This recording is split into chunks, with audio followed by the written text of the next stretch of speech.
Budget যদি হয় 13 কোটি টাকা, বাংলাদেশ থেকে 13 কোটি টাকা আপনি উঠাতে পারবেন না। সবাই যে টাকা দিয়ে ইনভেস্ট করেছিল তার ডাবল টাকা পেয়েছে। তুফান কিন্তু 50 কোটি টাকার উপরেই সেল হয়েছে। তার মানে আমাকে এখানে যারা ইনভেস্ট করছে তারা কিন্তু সফল। কিন্তু আমার ব্যবসায়িকভাবে ব্যবসা করে নাই, এরকম একটা কিছু আছে। মানে আছে না যে যখন মানুষ শুনে যে একটা ডিরেক্টরের সব সিনেমা হিট, তখন তো কিছু বলতে হয় যে ওই যে দামাল তো ওয়ার্ক করে না আপনার। দামাল সিনেমা নির্মাণ করার পর ইমপ্রেস টেলিফিল্ম ছিল এটা প্রডিউসার। আমরা যারা আর্টিস্টরা ছিলাম, বিদ্যাসিরা মিম, শরীফুল্লাহ, সিয়াম আহমেদ, আমার সিনেমাটোগ্রাফার সুমন সরকার, রাসেল মাহমুদ যে আমাদের গানটা লিখেছিল, এবং রিপননাথ আমাদের সাউন্ড ডিজাইনার, সবাই এখন আছে।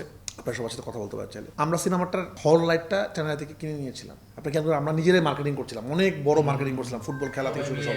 সিনেমা হল থেকে কত টাকা উঠলে আপনাদের ব্যবসা হবে, তো বললো এত টাকা। তাহলে আমরা হাসান ভাই আমরা চ্যানেল থেকে হল লাইটটা আমরা কিনে আমরা ই করেছিলাম, এবং সিনেপ্লেক্স থেকে আমাদের সাথে ডিল হয়েছিল সিনেপ্লেক্সে। এবং যারা আমাকে ইনভেস্ট করেছিল ওইখানে, আমার আর্টিস্টরা যারা ছিল, সবাই যে টাকা দিয়ে ইনভেস্ট করেছিল তার ডাবল টাকা পেয়েছে। মানে যে টাকা দিয়ে আমরা সিনেমাটা কিনেছিলাম তার ডাবল, মানে রিটার্ন, মানে মেন যে টাকা দিচ্ছে তারা সেটা তো পাইছেই, এবং এরপর এবং ডাবল টাকা পাইছে সবাই। আপনারা সবাইকে জিজ্ঞেস করতে পারেন। তো আমার সিনেমাতে যদি ওরা কেউ 5 লাখ টাকা ইনভেস্ট করে, ওরা 10 লাখ টাকা পাইছে। 2 লাখ টাকা করলে 4 লাখ টাকা পাইছে। তার মানে আমাকে এখানে যারা ইনভেস্ট করছে তারা কিন্তু সফল। আমি একটা সিনেমা বানিয়েছিলাম যেটার নাম নূর।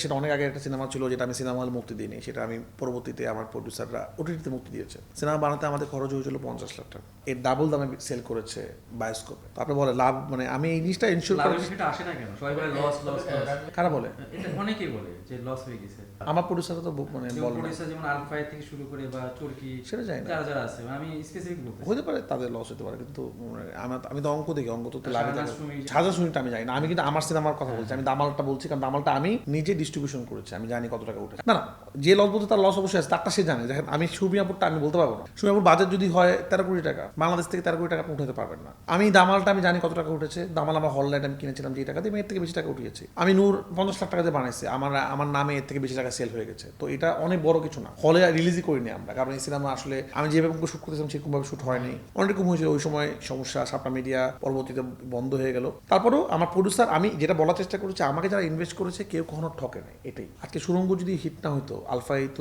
তুফান বানাতো না। তুফান ওয়ার্ক না করলে তো তাণ্ডব বানাতো না। কেউই লস খেলে আরেকটা বানাবে না। যে বানাবে সে অনেক ভালোবাসে সিনেমাকে। তো অনেক ভালোবাসার জিনিসটা আলাদা জিনিস। বাট বাংলাদেশে একটা লিমিট আছে বাজেট। বাজেট ওভার হয়ে গেলে অবশ্যই উঠবে না। মানে একটা বাজেটের লিমিট থাকার তো দরকার। আমাদের মার্কেট তো ছোট, ওর বেশি হলে তো সিনেমা ওয়ার্ক করবে না। যেটা আপনার, এটা তো আসলে প্রডিউসারদের দায়িত্ব না, এটা সরকারের দায়িত্ব অথবা ডিস্ট্রিবিউটরের দায়িত্ব। এখন যে যেরকম বলতেছে সেরকমই। আর যেমন তুফান কিন্তু 50 কোটি টাকার উপরেই সেল হয়েছে টিকিট, এটা তো সত্যি কথা। কিন্তু এই টাকা তো প্রডিউসার পায়নি, কারণ এখানে হলো যে পার্সেন্টেজ আছে, রেশিও আছে অনেক কম। মানে রেশিও তো আমাদের দেশে আসলে অনেক কম।